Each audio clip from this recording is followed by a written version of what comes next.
Well, welcome to Out of the Box Horse Podcast. The voice that you will be hearing will be mine, Mona's, and I'm hoping that as time goes on, everyone that tunes in is meant to be here, and they're getting whatever it is they need to hear in order to move their life forward or bring a smile to their lips or just make them feel wonderful. And in that same vein, that will spread on over to those that happen to have horses, and so the relationship and the connection will deepen and everything will change. And so I'm doing these podcasts because I started a program, and then it became all about trying to market that program.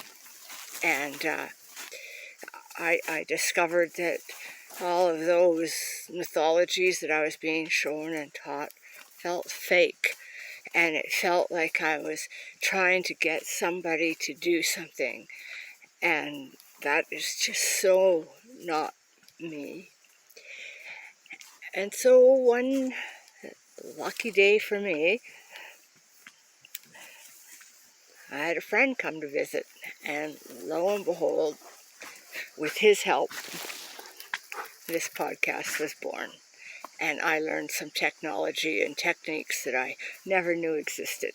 So we're just going to go along for the ride and see where this goes. So now a little bit about me.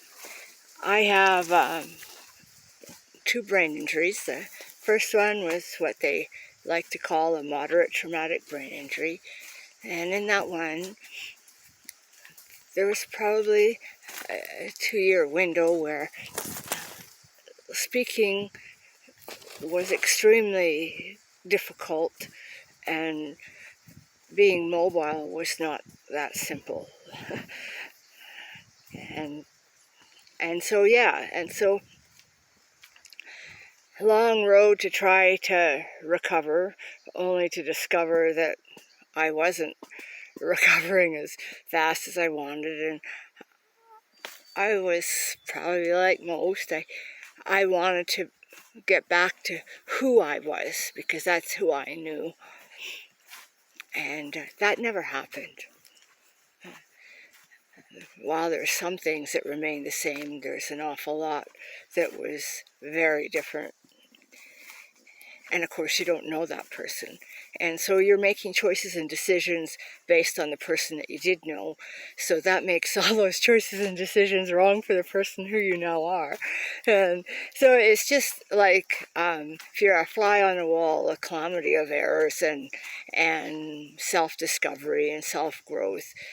And it takes a lot of courage, because it's pretty easy just to throw in the towel and say, fuck it. So anyhow, and then of course when you get coming along and you're starting to get to know the person that you are, and actually starting to like her, and thinking, okay, yeah, I got this, and we're moving forward, well, poof, the other head injury. And so that set me back, almost back to the beginning. So that meant 20 years of my recovery just went poof, like that. And so that was a pretty disappointing day. And the day after that accident, my horse severed his medial digital artery on his hind foot. And, well, that was quite a trauma-stricken day. But he survived, and I survived. And yeah, I had never seen so much blood pour out of the back of a horse trailer in my entire life. Wow, that was pretty amazing. He bled out for over 3 hours. And even though I got him to the vet a little bit before that time, the blood was coming, and she couldn't get the tourniquet to work any better than I could. And she could not stitch the artery off because there was too much pressure and blood and everything. So she didn't really expect him to live, but he did. And so here we are. And so all of these little ramblings, or whatever you want to call them, words from wisdom from the universe, are all going to be on the back of my horse that should not be here but is here. And so all of those sounds will be in the background. And for those of you that want to, watch the video, you'll get to see through my horse's ears and where I'm going and what I'm seeing and what I'm doing. In many of these episodes, there will be probably pauses. And so those pauses are there. I'm not going to edit or polish anything. So you're getting exactly what I create as I create it, as raw and beautiful as it is. And so those pauses are because sometimes I need to collect my thoughts. Other times I'm being funneled something from the universe and I am beep, beep, beep, beep, trying to interpret it. And so when you actually hear the beep beeps, that's because my dogs are so trusting that they just decide to stop in the middle of the trail. And so the beep beep is their indication that they had best get out of the way before they get stepped on. And so when it gets really high and screechy like the last one, well, that's because like this crunch time is almost imminent. So yeah, so you're going to get a lot of stuff. So this is not going to be polished. If you're just listening, you're going to hear my horse walking. You're going to hear when he stops to take a dump or a pee or whatever, the wind. This is real, and this is what it's going to be.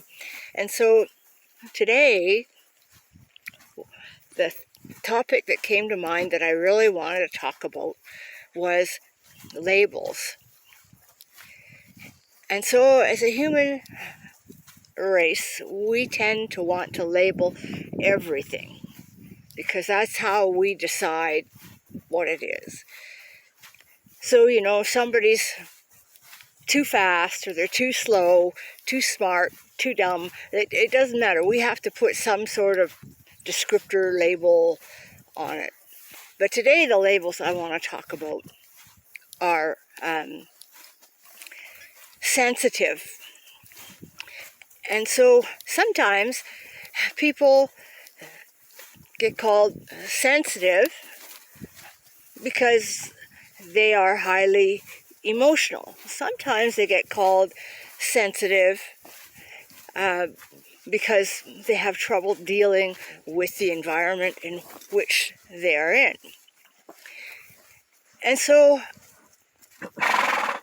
the words that we use to give as those descriptors, quite often the people that are on the receiving end of those descriptors, unknowingly, because of the protective measures of the subconscious brain, begin to live within those descriptor confines. And so then they begin to identify themselves as someone that is too sensitive. Oh, I have anxiety. I have PTSD. I have trouble. Oh, I'm an introvert. And so then you live within the confines of that label. And now that really kind of bothers me because many of these people that I have met that are kind of existing under a label, when you start to work with them or to get to know them better, then what they should be told is that they are beautifully aware. And so what they've been treating as something that is wrong, bad, keeps them from enjoying life should actually be celebrated, because it's giving them a lot of information, and in many ways this awareness, once they look at it in a different perspective, so it's changing the mindset, you begin to realize that a lot of the gifts that you were born with, and we're all born with gifts, rest assured, because everything you're ever going to need throughout your entire life, if you look, you can find it within yourself. You don't need to be searching externally, because it's there. You just need to uncover it and find it. And so, once they start existing outside of the perceived perception that they did have, they discover a brand new world. And then that brings me to my horse that doesn't want to go, because he's looking at the green grass and thinking, well, we should just stop and eat, but that's not the plan for today. So that brings me to introvert and extrovert. And so I'm going to talk a little bit about that. So I meet people all the time, and they label themselves as introvert or extrovert. So, okay. So here is a perspective change. What if, and think about this, what if you have labeled yourself as an introvert because the definition of it is somebody that likes to keep to themselves and, is quiet and prefers their own company to that of others, and it goes on and on and on, whatever interpretation you want to put on it. And an extrovert is the opposite. They love being around people. They love, interacting and socially. So what if you're only an introvert, because that's what you want to call it, because you just kind of haven't found your people?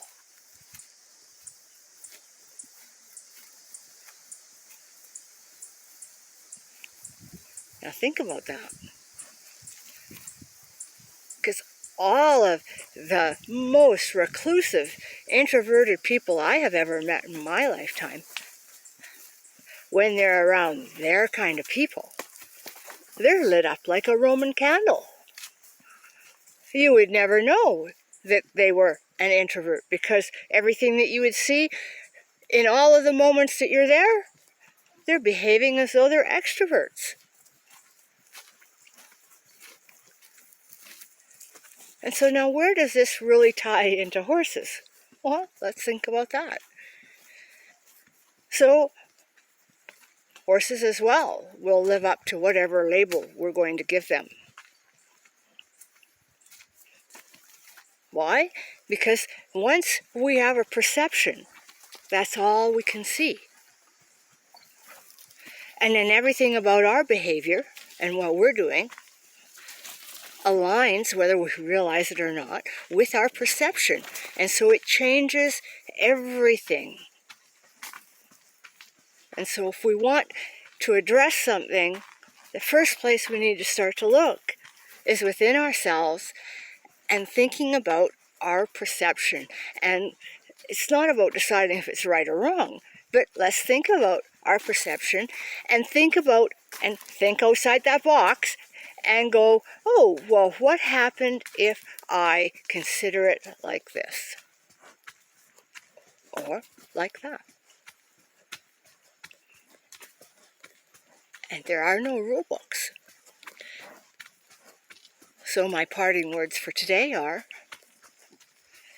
every time you think you know something, let's just take a breath and wonder if we really do.